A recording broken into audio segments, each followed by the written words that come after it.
एक छोटी सी कहानी जो आपके जीवन में बड़ा बदलाव ला सकती है। टेल्स फोरम में आइए सुनते हैं आज की कहानी। नमस्कार। आज हम बुद्ध की शिक्षाओं से जुड़ी एक बहुत जानी पहचानी कहानी को समझने की कोशिश करेंगे। कहानी का नाम है कर्म का नियम और ये एक बुनियादी सिद्धांत को बड़ी सरल ढंग से समझाती है। हाँ, बिल्कुल। कहानी ऐसे शुरू होती है कि बुद्ध ध्यान में बैठे हैं और उनके पास एक नौजवान आता है जो बहुत दुखी है। हाँ, उसके पिता का कुछ महीने पहले ही देहांत हुआ था और वो इस दुख से बाहर नहीं आ पा रहा था। सही। और उसकी जो मुख्य चिंता थी वो ये कि वो अपने पिता के लिए कोई ऐसा शक्तिशाली अनुष्ठान करवाना चाहता था जिससे उनकी आत्मा सीधे स्वर्ग चली जाए, चाहे उन्होंने जीवन में अच्छे कर्म किए हों या बुरे। अच्छा, तो वो बुद्ध से ये अनुष्ठान करने को कह रहा था। हाँ, गुजारिश कर रहा था, जो अपने आप में आप देखिए कर्म के सिद्धांत को एक तरह से चुनौती देता है। दिलचस्प है। तो चलिए देखते हैं कि बुद्ध ने इस असामान्य अनुरोध को कैसे हैंडल किया। हाँ, तो बुद्ध ने कोई जटिल पूजा पाठ या अनुष्ठान नहीं शुरू किया। उन्होंने बस उस युवक से कहा कि जाओ 2 मिट्टी के बर्तन ले आओ और साथ में कुछ कंकड़ और थोड़ा मक्खन। बर्तन, कंकड़ और मक्खन। युवक ने क्या सोचा होगा? शायद कि ये अनुष्ठान की सामग्री है। शायद यही सोचा होगा। फिर बुद्ध के कहने पर एक बर्तन में कंकड़ भरे गए, दूसरे में मक्खन, और दोनों को अच्छी तरह से बंद कर दिया, मतलब सील कर दिया। ओके, फिर उन दोनों बर्तनों को पास के एक तालाब में डाल दिया गया और जैसा कि होना था वो डूब गए। हाँ, भारी थे तो डूब ही गए।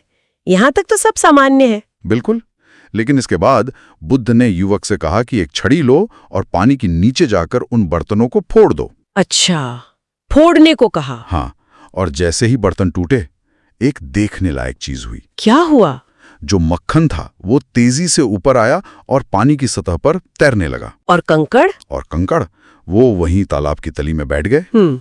मक्खन ऊपर, कंकड़ नीचे, सीधा सा भौतिक नियम। बिल्कुल। और यहीं पर बुद्ध ने वो बात कही जो कहानी का सार है। उन्होंने युवक से कहा, देखो मैंने इतना तो कर दिया है, मक्खन ऊपर तैर रहा है, कंकड़ नीचे बैठे। हाँ। अब तुम जाओ और जितने भी पुजारी हैं शहर में सबको बुला लाओ। पुजारियों को क्यों? उनसे कहो कि प्रार्थना करें, मंत्र पढ़ें। ओके। और ऐसी प्रार्थना करें कि ये मक्खन डूब जाए और ये कंकड़ तैर कर ऊपर आ जाएं। क्या?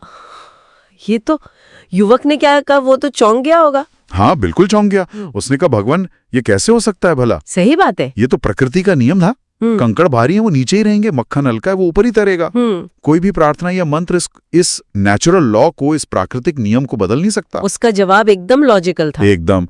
और बस इसी पल का बुद्ध इंतजार कर रहे थे।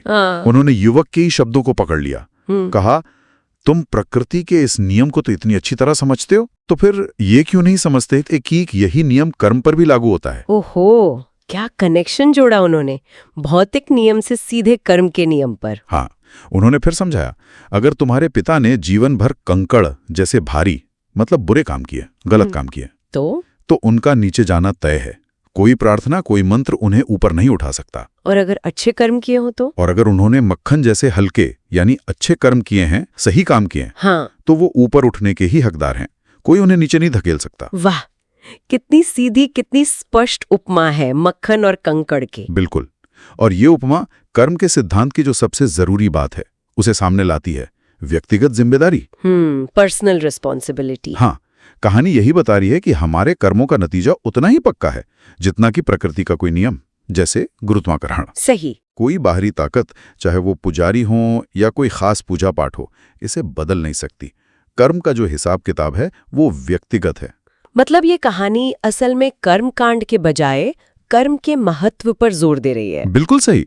जैसा बोओगे वैसा काटोगे, ये तो है ही, पर यह कहानी उस कैसे को समझाती है, एक प्राकृतिक प्रक्रिया की तरह। तो ये सिर्फ एक कहावत नहीं, बल्कि एक तरह का आध्यात्मिक विज्ञान है इस कहानी के अनुसार। हाँ, कह सकते हैं।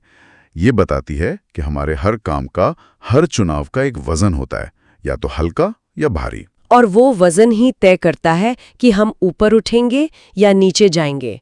जिम्मेदारी पूरी तरह हमारी। बिल्कुल। और ये कहानी इसलिए भी महत्वपूर्ण है क्योंकि ये कर्म को कोई बाहरी रहस्यमयी शक्ति नहीं मानती, बल्कि इसे एक आंतरिक, लगभग प्राकृतिक प्रक्रिया की तरह देखती है। आपके कर्म ही आपकी डेस्टिनी, आपका भाग्य तय करते हैं इस नजरिए से। सोचने वाली बात है।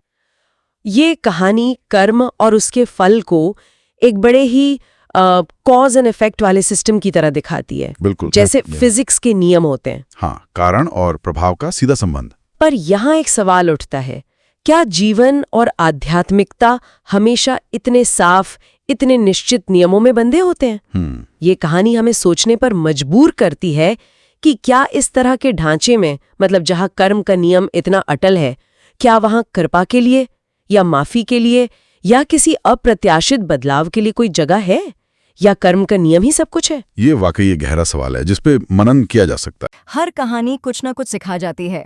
अगर आपको कुछ भी सीखने को मिला हो तो लाइक, सब्सक्राइब और शेयर जरूर करें। टेल्स फोरम पर अगली बार फिर मिलते हैं एक नई सोच के साथ।